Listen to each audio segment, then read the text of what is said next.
So here we are at Keith and Barbara's, where the cacao ceremonies are held. We're just about to have a private session with Keith, and so come on in, let's come and play.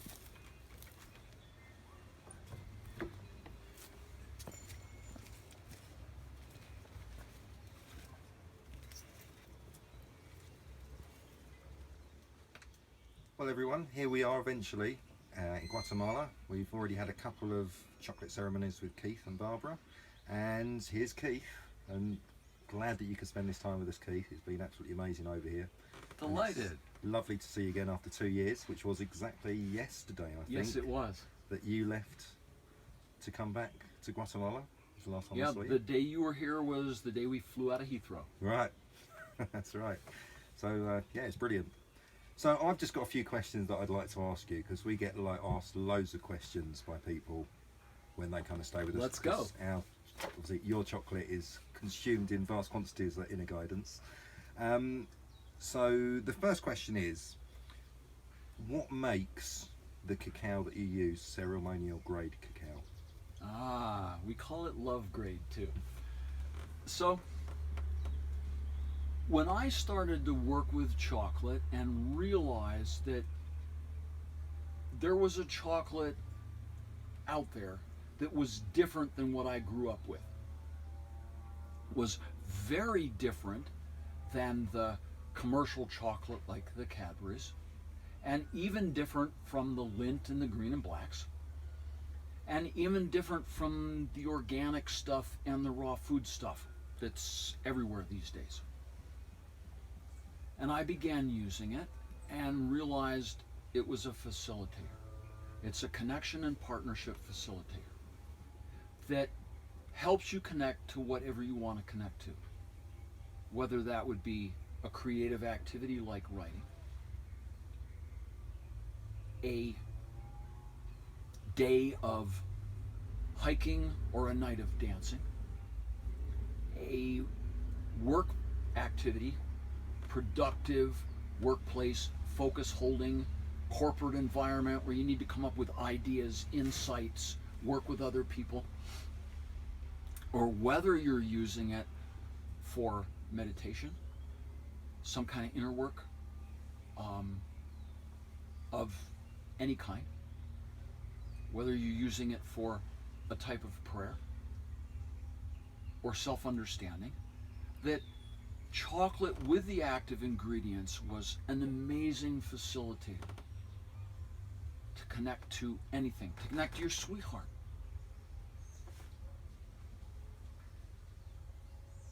After a while, I got up a website and people to share this information, and people wanted to buy it, and I was like, oh my God, this is an amazing substance, and wonder of wonders, it's legal. Chocolate, there's no laws against chocolate. Chocolate's bitter. If you take too much, you get a real sick tummy, like any bitter substance. But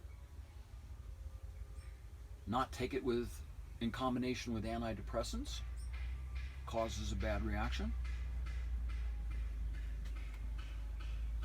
And over a period of time, I found this amazing creativity and helpful facilitator inside that, like any tool I've ever seen on the planet, any system, any meditation, you can misuse it. Mm-hmm. You can use chocolate the same way people use 3-4 cups of coffee a day to replace the stimulation that they ought to be able to find in themselves. I think chocolate has the advantage is that you can't use too much or you get sick. But I've done that. I think you've done that. I've done that. And you'd never do it again. No, definitely not. So, is chocolate a drug? Well, if you would call coffee a drug, I'd certainly call chocolate a drug. It's also called a food. And at this point, having used chocolate almost every day for over 11 years, I don't need the chocolate. I've done ceremonies without any cacao in my system at all and couldn't tell the difference. At this point, I use it mainly for its health benefits, which are amazing. And the medical journals are full of that kind of stuff. The heart attack, stroke, cardiovascular stuff, the cancer stuff, the diabetic stuff, the high blood pressure. That's why the doctors recommend dark chocolate and stuff, most of which doesn't really have a full amount of active ingredients in it. But both my parents and all the grandparents that I know about died from heart-related conditions. And I'm now 6 years older than my father when he died from his heart. So that fits real well with me. That's good. I definitely am not ready to leave. I'm having way too much fun. I'm way too much in love with my sweetheart. Yeah. I want to change that department. So there we are. Does that answer your question? That's good. Well, I think you sort of included then a couple of my another question is I think if we can expand on you were saying about the health benefits of cacao, which obviously you know that I'm very much into my clean cooking, clean food, Yeah. very raw. So what are the goodies that are in cacao? Well, there's a bunch of them. And unlike most other plant medicines, cacao has many ingredients that all seem to work in a synergy. They all work together. There's a lot of magnesium, which really benefits the heart. There is theobromine, which acts as a blood vessel dilator and relaxer, so that while your heart rate goes up from the chocolate, your blood pressure goes down because the vessels relax. The medical research has been done. Regular use of this chocolate, of the kind of chocolate that I have, it would take about 20 grams per day.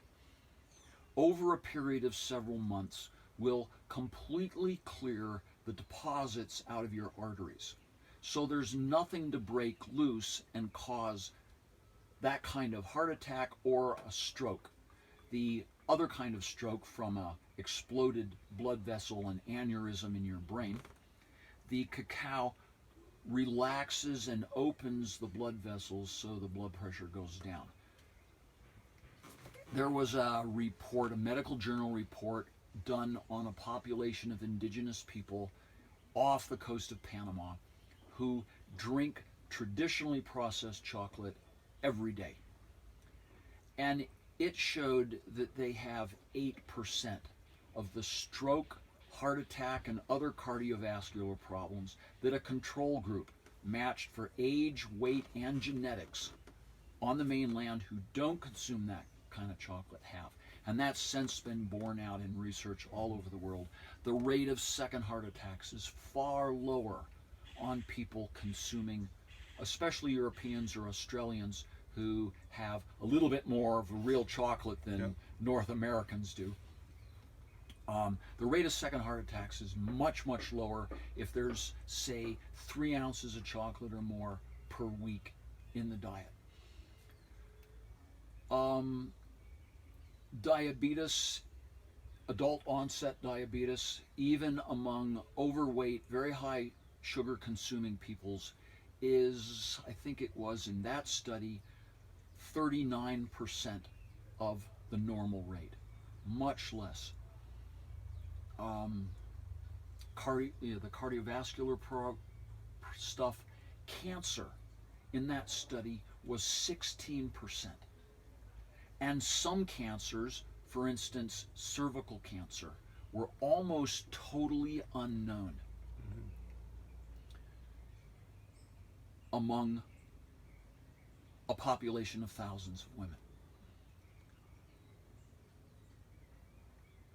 This kind of chocolate taken on a regular basis, the first time you take it, your blood pressure will drop for 1 to 2 hours. But taken over time, you get a permanent reduction in high blood pressure for almost everyone. And I've seen a lot of people use it that way, and it works better than the medicines that they're on. And there's easily a half a dozen medical journal papers on it that show it works. They understand the compounds, they understand why it works, but there's no one out there taking those compounds out of chocolate and giving them to people with heart conditions. They've even figured out how to improve upon the compounds in chocolate for heart conditions, but there's no one doing it because there's no money in it. You can't patent it. Yeah. So the only thing you can do is to consume chocolate. The problem with that is that most of the world's chocolate is hybridized varieties of South American and Central American mixed together, and the compound content of the active stuff is much lower. Then you throw in the processing, and especially when a process called Dutching is used. It was invented by a Dutchman about 200 some years ago, where they add alkali to the processing to reduce the bitter, to make the chocolate smoother, to make it mix with water. It wipes out all the goodies. Right. It wipes out the bitter compounds and all of the good stuff. So chocolate like Cadbury's has less than 1% of the original active ingredients. Lindt, green and blacks, is about 80%. And the chocolate companies say, we're not interested in making chocolate where we don't take the goodies out because the public doesn't want it. And Hershey's has something on the market. The Mars company that makes M&Ms and Doves has a chocolate on the market that you can order from them. The Mars company is putting a little bit of their 50% chocolate, but since they remove the weight of the butter, Right. and that concentrates it, they get to say it's the same strength as the original chocolate. Right. And they used to say it was 50%, but they figured out how to stop saying that. So the Mars company adds a little bit of that chocolate. M&Ms are now missing 97% instead of over 99%. And Dove Dark Promises, I'm not sure if those are available in England. No, I've never heard of those ones. They're missing 95 instead of 99.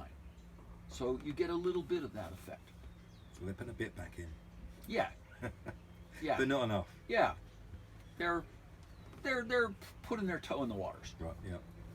And they do have, the Mars company has a chocolate that they market under their Cocoa Pro process brand. You can check it out on their website.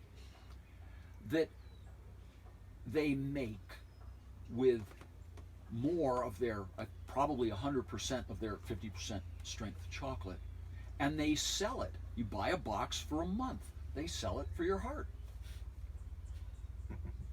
The chocolate that is commonly available in any health food store from the raw foods people also has a fairly high content of the active materials, generally somewhere between 40 and 60% of what we have. Now, I'm the only producer of chocolate in the world that focuses on the active compound content.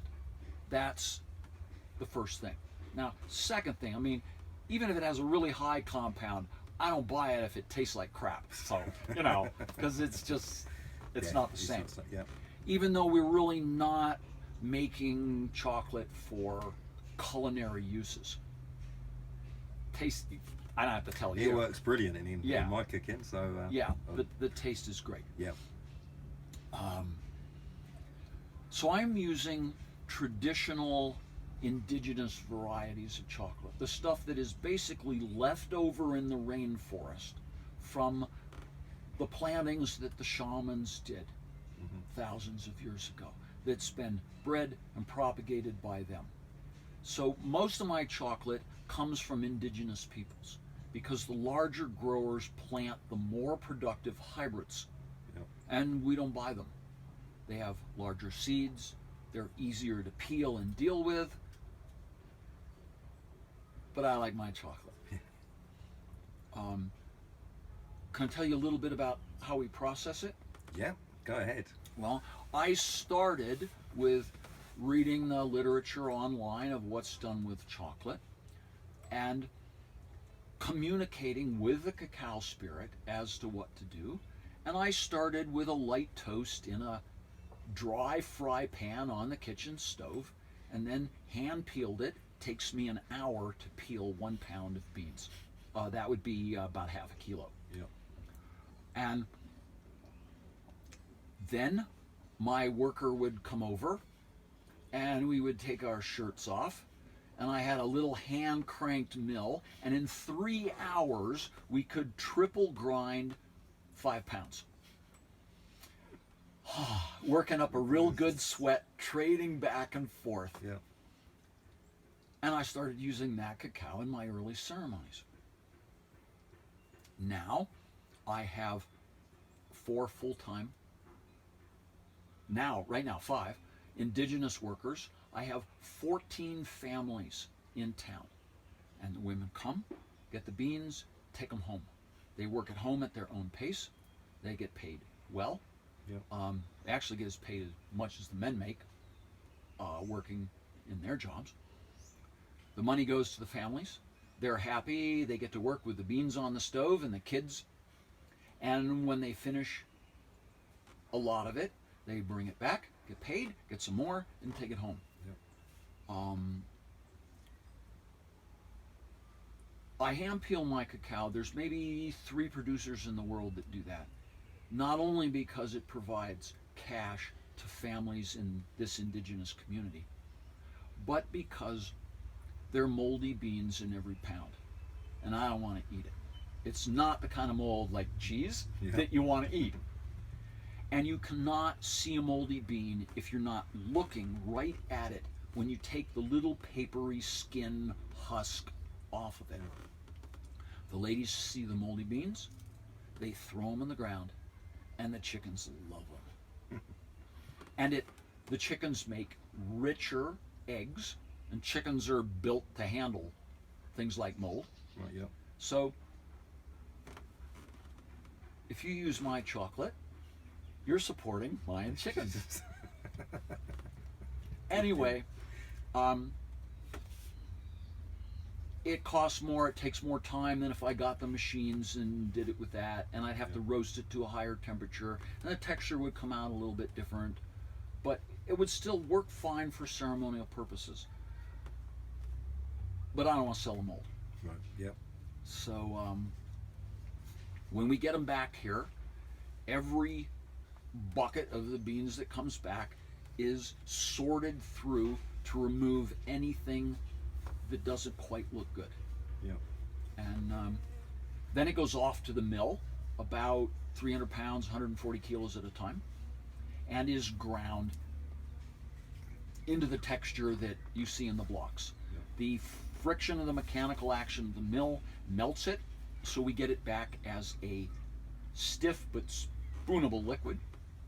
And it's spooned into bags on the digital scales, run through the sealer, and set out to cool. And once it's cooled down to room temperature, it's a solid block of chocolate. Yeah. We don't temper our chocolate, which is a technical chocolate maker's process of heating and cooling to, they call it crystallize the chocolate, so the butter doesn't separate. So our butter immediately begins to separate. In 2 or 3 days, you see the little white rings developing, and in a month or 2, the block is crumbly and dusty gray. Same chocolate. You melt it, and it all goes back together again. That's the story. And my interest is producing chocolate that has the energies that the ancient people in this part of the world used for their spiritual practices. And my fun, because I couldn't go out and just buy that kind of, I figured, oh, well, I live in Guatemala, they grow it all over the place, I can just go buy it, and I couldn't. Yeah. And so I learned to process it myself, so I could get it like I want it. And that's where we went from there. Brilliant. Right, my next question is, as it is officially 2 years ago since you We're at Inner Guidance Retreat Centre. What was your experience of our lovely house? Woo. We spent 6 months all over Europe, from Cyprus to Ireland, Copenhagen to Spain. Your place was our favorite place in the entire trip. The energy was there. The people are top flight. What is behind what you're doing, which is what I'm interested in, what you set up energetically, the environment that other people come into that does exactly the same thing that the cacao does. It fosters allowing something to happen that you need to happen that the culture otherwise doesn't support. So your place is one like many, where that kind of thing happens. Yeah. And people know it happens, and they come back for it, and they recognize that it is one of those places that facilitate, that catalyze what they need to do inside to change their reality outside. And I'm told I do it well, and I appreciate other people who hold that space well, because of course everybody does it a little different. Yeah. So thank you. That's okay. And then finally, just leading on from that as well, is myself and Joe obviously think the house is very, very special in the way that the house called us and found us. Yes. To carry on what it does. Do you think the house is special? Obviously. Totally. Yeah.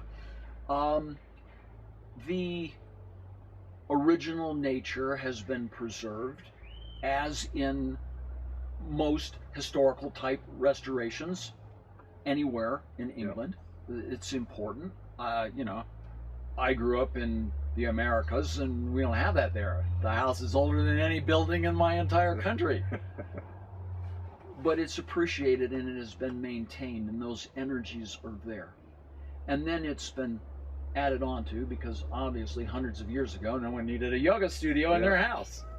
So no one needed a ceremonial space.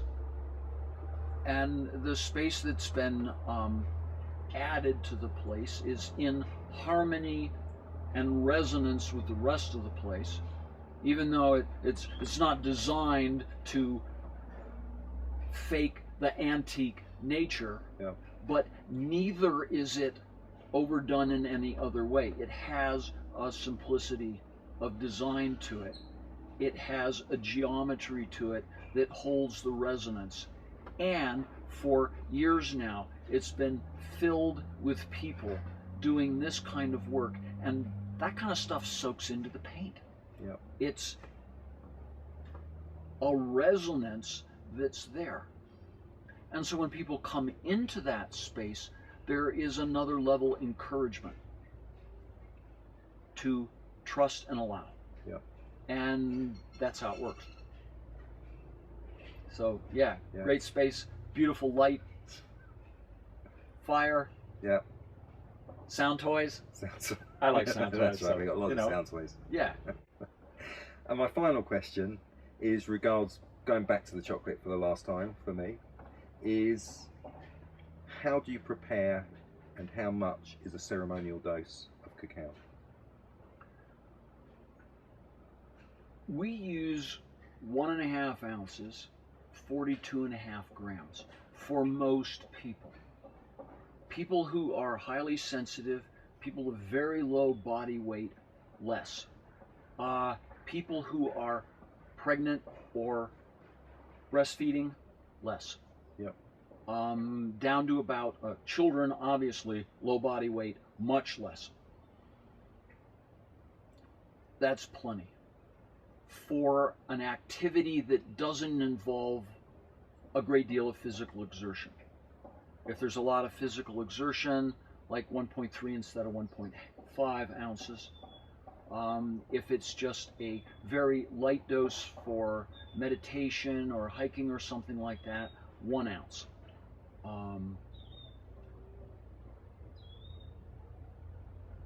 We take one of the blocks, chop it into smaller pieces, add it to water that's just hot enough you can barely put a finger in it. So that would be about 120 Fahrenheit, 118 to 120 Fahrenheit, 48 to 50 C. In a minute or two, the chocolate is soft, and then a whisk breaks the lumps apart. Yeah. To make 1 cup, we start with much hotter water right out of the kettle, just a dribble, and make a paste in the bottom of an ordinary coffee mug or cup with a spoon to begin smoothing it. A little more water, a little smoother, a little more water, a little smoother, and then as much water as you want. And that prevents you from having to chase lumps all over the place with a spoon. We've got a nice little whisk that we just put right down in the cup and do that with it. Yeah. And that takes care of it in a hurry. So there you now have it, is that if you haven't got a Thermomix like I have, and we just mix it at a nice constant temperature and keeping it raw, that's how Keith makes it in Guatemala. Mm-hmm. So thank you very much for your time. Bless It's you. been absolutely amazing coming out here. Hey, thank you for what you're doing. That's brilliant. Thank you for facilitating what we're doing as well. We're going to do another ceremony before we head back to the UK. You are. And get back to our lovely retreat centre. More fun. In the cold of England, rather than the heat of Guatemala. So once again, thank you very much. Well, I don't envy you the snow, to tell you the truth. So.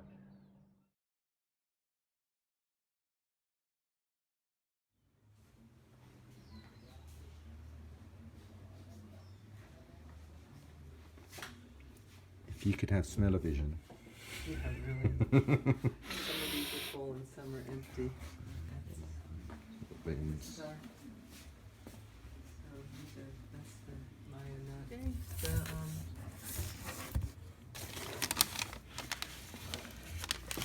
And this is what we have waiting to be shipped, and these are going to the tiendas, so they get packed specially for the tiendas. All right.